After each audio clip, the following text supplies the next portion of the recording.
सत श्री अकाल, नमस्कार और अस्सलामु अलैकुम मित्रों। आपका इस YouTube चैनल पर स्वागत है। आज आपको एक ऐसी जानकारी मिलेगी जो आपका जीवन बदलने का सामर्थ्य रखती है। इस वीडियो को देखने के बाद आपको एक बात तो पूरी तरह साफ हो जाएगी कि आप पैदा क्यों हुए। क्या आपका जीवन सिर्फ पैसे कमाना, परिवार पालना और मर जाना है या कुछ और? इस सवाल का जवाब आपको इस वीडियो में जरूर मिलेगा, क्योंकि इस वीडियो में हम आपको दुनिया के 4 मुख्य धर्मों के दृष्टिकोण के माध्यम से ये बताएंगे कि आपका जन्म क्यों हुआ। तो ज्यादा देरी ना करते हुए इस मजेदार सवाल का उत्तर जानने की कोशिश करते हैं। जैसे कि हमने पहले कहा कि इस सवाल का उत्तर हम 4 मुख्य धर्मों के दृष्टिकोण से लेंगे, तो इसी बात को ध्यान में रखते हुए इस वीडियो को 4 भागों में डिवाइड किया गया है। हिंदू दृष्टिकोण से जीवन का असली मकसद मोक्ष प्राप्ति है, यानी जन्म मृत्यु के चक्र से पूर्ण मुक्ति और आत्मा की परमात्मा यानी ब्रह्म के साथ एकीकरण। ये विचार वेदों, उपनिषदों, भगवद गीता और अन्य हिंदू ग्रंथों में गहराई से वर्णित है। लेकिन ये मकसद अकेला नहीं आता, ये 4 पुरुषार्थों की सीढ़ी पर चढ़कर प्राप्त होता है। 4 पुरुषार्थ। हिंदू दर्शन जीवन को 4 मुख्य लक्ष्यों में बांटता है, जो हर व्यक्ति को संतुलित रूप से जीने की शिक्षा देते हैं। ये क्रमबद्ध तरीके से मोक्ष की ओर ले जाते हैं। 1. धर्म, सबसे आधारभूत लक्ष्य। ये नैतिकता, कर्तव्य, सत्य, अहिंसा और समाज के प्रति उत्तरदायित्व सिखाता है। वर्णाश्रम व्यवस्था के अनुसार ब्राह्मण को ज्ञान, क्षत्रिय को रक्षा, वैश्य को व्यापार और शूद्र को सेवा का धर्म निभाना होता है। बिना धर्म के अन्य लक्ष्य अधूरे हैं। 2. अर्थ, धन, संपत्ति और आर्थिक समृद्धि। लेकिन ये लालच नहीं, बल्कि धर्मनिष्ठ कमाई है, जैसे कृषि, व्यापार या नौकरी से। मनुस्मृति कहती है कि अर्थ के बिना जीवन असंभव है, पर यह धर्म की छाया में होना चाहिए। 3. काम, इच्छाओं, सुख और प्रजनन की पूर्ति।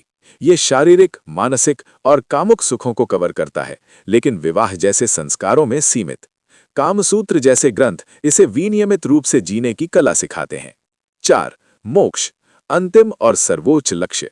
संसार के बंधनों जैसे माया, कर्म, इच्छाओं से मुक्ति। ये आत्मा का ब्रह्म में विलय है, जहां अहम ब्रह्मास्मि अर्थात मैं ब्रह्म हूं का बोध होता है। भगवद गीता हिंदू दर्शन का सार है, जहां श्री कृष्ण अर्जुन को जीवन का मकसद समझाते हैं। कर्मयोग, जिसमें निस्वार्थ सेवा जैसे अर्जुन का योद्धा धर्म होता है।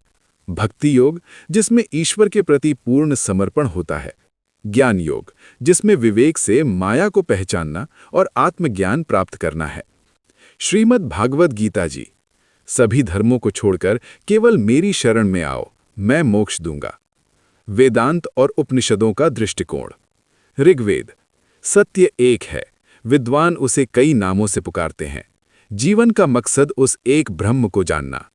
उपनिषद, माया के परे जाकर आत्मा ब्रह्म की एकता समझना। ये ज्ञान मोक्ष का द्वार है। योग दर्शन पतंजलि, अष्टांग योग, यम, नियम, आसन आदि से मन को वश में कर समाधि प्राप्त करना। मनुष्य जन्म की विशेषता। हिंदू मान्यता है कि 84 लाख योनियों में मनुष्य जन्म दुर्लभ है। यही विवेक यानी बुद्धि से पिछले कर्म सुधार कर मोक्ष संभव। जानवरों में विवेक नहीं, इसलिए वे सिर्फ भोगते भर रहते हैं। और एक मुख्य बात, अब प्रभु कृपा करहूं एहि भांति, सब तजी भजन करहूं दिन राती। तो ये था हिंदू दृष्टिकोण, और अब बात करते हैं इस्लामिक दृष्टिकोण की। इस्लाम के अनुसार जीवन का मुख्य लक्ष्य अल्लाह की इबादत करना है। पवित्र कुरान की शिक्षा में अल्लाह फरमाते हैं कि मैंने जिन और इंसान को सिर्फ अपनी इबादत के लिए पैदा किया। इबादत सिर्फ नमाज नहीं, बल्कि हर अच्छा काम, नैतिक जीवन और अल्लाह की मर्जी के मुताबिक जीना है। ये जीवन परीक्षा है, जहां अच्छे कर्मों से जन्नत हासिल करनी है। व्यावहारिक लक्ष्य अल्लाह की याद में रहना और 5 वक्त नमाज अदा करना, नेकी के काम, रोज़ा रखना और हज करना, दूसरों की मदद, न्यायपूर्ण समाज बनाना और परलोक की तैयारी। जीवन का असली मकसद अल्लाह को खुश करना और आखिरत में कामयाबी पाना है। एक कहानी जिससे हमारा उत्तर थोड़ा और साफ हो जाएगा। एक बार की बात है, हज़रत मूसा अलैहिस्सलाम जो कलीमुल्लाह कहलाते हैं, अल्लाह ताला के करीब थे। उनके दिल में एक सवाल उठा। उन्होंने पूछा, या अल्लाह, आप इंसानों को पैदा करके फिर मौत क्यों दे देते हो? अल्लाह ने फरमाया, ए मूसा, जाओ एक खेत में बीज बो दो। हजरत मूसा ने वैसा ही किया। बीज बोए, सींचा, और जब फसल लहलहाने लगी तो अल्लाह ने कहा, अब काट लो। मूसा अलैहिस्सलाम ने फसल काटी, लेकिन अल्लाह ने फिर फरमाया, देखो, तुमने खुद बोया और खुद ही काट लिया। अब दाने को भूसे से अलग कर दो। मूसा ने कहा, या रब, ये तो हिकमत है, अच्छा दाना अलग, बुरा भूसा अलग। अल्लाह ने इरशाद फरमाया, बिल्कुल वैसा ही। इंसान के जिस्म में एक मोती है, वो रूह। दुनिया में अच्छे बुरे कर्मों से उसे परखने के लिए पैदा किया। मौत देकर अच्छी रूह को जन्नत और बुरी को जहन्नम भेजते हैं। यही हिकमत है। अब इस कहानी का सार, दुनिया इंसान की रूह को परखने का खेत है। अच्छे बुरे कर्मों से अच्छी रूह यानी मोती को जन्नत और बुरी को जहन्नम अलग करने के लिए पैदा किया। जैसे किसान फसल काट कर दाना भूसा अलग करता है, वैसे ही मौत के बाद अल्लाह अच्छे बुरे को अलग करते हैं। यही अल्लाह की हिकमत है। सो हमें अच्छे कर्म करने चाहिए। तो अब ईसाई दृष्टिकोण की बारी। ईसाई दृष्टिकोण से हमारा जन्म परमेश्वर की महिमा करने, उसके साथ संबंध स्थापित करने और पृथ्वी पर उसके स्वरूप को प्रतिबिंबित करने के लिए हुआ है। बाइबल के अनुसार मनुष्य को परमेश्वर ने अपनी छवि में बनाया ताकि वो सृष्टि पर अधिकार रखे और ईश्वर की आराधना करे। ईसाई दृष्टिकोण से जीवन का मुख्य उद्देश्य परमेश्वर की महिमा करना और उसके साथ प्रेमपूर्ण संबंध बनाए रखना है। बाइबल यीशु मसीह के अनुसरण, दूसरों की सेवा और अनंत जीवन की तैयारी पर जोर देती है। ईसाई जीवन पाप से मुक्ति, आत्मा के फल, प्रेम, शांति विकसित करना और सुसमाचार का प्रचार करने पर केंद्रित है। यीशु का अनुसरण दैनिक त्याग और सेवा के माध्यम से होता है, जो स्वर्गीय जीवन की ओर ले जाता है।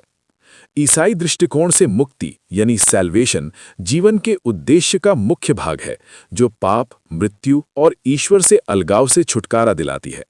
ये यीशु मसीह के बलिदान और विश्वास के माध्यम से प्राप्त होती है। मुक्ति का अर्थ, ईसाई धर्म में मुक्ति को उद्धार या पाप से छुटकारा कहा जाता है, जो मसीह के मृत्यु और पुनरुत्थान से जुड़ी है। ये केवल कर्मों से नहीं, बल्कि यीशु पर विश्वास से मिलती है, जो मनुष्य को धर्मी ठहराती है। यदि तू अपनी वाणी से प्रभु यीशु को स्वीकार करे और अपने हृदय से विश्वास करे कि परमेश्वर ने उसे मरे हुओं में से जिलाया, तो तू बच जाएगा। नया जन्म या पुनर्जनन के रूप में ये अनंत जीवन की ओर ले जाती है। तो ईसाई दृष्टिकोण के अंत में इसका सार ये है कि ईसाई दृष्टिकोण से जीवन परमेश्वर की महिमा करने, उसके साथ प्रेमपूर्ण संबंध बनाने और यीशु मसीह में विश्वास के द्वारा मुक्ति पाने के लिए मिला है। और अब मित्रों, बारी है वीडियो के अंतिम भाग की, सिख दृष्टिकोण। सिख दृष्टिकोण से जीवन वाहिगुरु यानी एक ओमकार से जुड़ने, नाम जपने और मोक्ष प्राप्त करने के लिए मिला है। ये किरत करो यानी ईमानदार कमाई, नाम जपो यानी ईश्वर स्मरण, वंड छको यानी साझा करना के माध्यम से सार्थक बनता है। श्री गुरु ग्रंथ साहिब जी कहते हैं कि मानव जन्म दुर्लभ है, जो वाहेगुरु से मिलन का अवसर देता है। हऊ में यानी अहंकार और माया से ऊपर उठकर गुरमुख बनना जीवन का लक्ष्य है। जन्म मृत्यु चक्र से मुक्ति ईश्वर भक्ति से मिलती है। व्यावहारिक मार्ग, संत सिपाही आदर्श अपनाते हुए सामाजिक न्याय, समानता और सेवा पर जोर। जीवन का उद्देश्य जीवन मुक्ति यानी जीवित अवस्था में मोक्ष प्राप्त कर ईश्वर से एकाकार होना है। सिख दृष्टिकोण से मनुष्य जन्म अत्यंत दुर्लभ है। जैसे वृक्ष से पत्ता टूटकर गिर जाए तो दोबारा न लगे। अन्य योनियों यानी 84 लाख योनि चक्र में भक्ति, नाम जप और परमात्मा प्राप्ति का अवसर नहीं मिलता। केवल मानव जन्म में ही वाहेगुरु से एकाकार होकर जन्म मृत्यु के चक्र से मुक्ति संभव है। गुरु नानक देव जी कहते हैं कि मानव योनि ही वह अवसर है जहां हऊ में मिटाकर गुर की कृपा से मोक्ष मिले। पशु, कीट पतंग जैसी योनियों में विवेक और भक्ति का ज्ञान नहीं होता। तो वाहिगुरु, राम, अल्लाह और गॉड जी की कृपा से इन धर्मों को विचारने के बाद हमें अंत में इस सारी वार्ता का सार ये प्राप्त हुआ कि जो हमें ये मनुष्य जीवन प्राप्त हुआ, ये मुख्य तौर पर भगवान की प्राप्ति के लिए है, इस माया को जीतने के लिए है, इन विकारों को मारने के लिए है, जो कि हम सिर्फ मनुष्य योनि में ही हो सकता है। 4 मुख्य धर्मों हिंदू, इस्लाम, ईसाई, सिख के दृष्टिकोण से जीवन का उद्देश्य भगवान प्राप्ति, मोक्ष या मुक्ति, इबादत या महिमा और नाम जप के माध्यम से माया अहंकार पर विजय पाना है। मनुष्य जन्म दुर्लभ है, केवल यही विवेक से जन्म मृत्यु चक्र से मुक्ति संभव है, अन्य योनियों में नहीं। अंत में सभी धर्म एक संदेश देते हैं, ईश्वर से जुड़ो, अच्छे कर्म करो, अनंत जीवन पाओ और मुक्ति पाओ और प्रेम भक्ति प्राप्त करो। यही जीवन का परम उद्देश्य है। आशा करता हूं कि आपको ये वीडियो अच्छा लगा होगा और अपने सवाल का उत्तर भी समझ आ गया होगा। तो अगर आपके मन में कोई और सवाल हो तो आप कमेंट सेक्शन में हमें बता सकते हैं, जिससे हमें पता चल जाएगा कि आगे आने वाली वीडियोस किस सवाल या टॉपिक के ऊपर बनानी चाहिए, जिससे आपको आपके किसी और सवाल का जवाब भी जल्दी प्राप्त हो सकता है। वाहेगुरु जी का खालसा, वाहेगुरु जी की फतेह।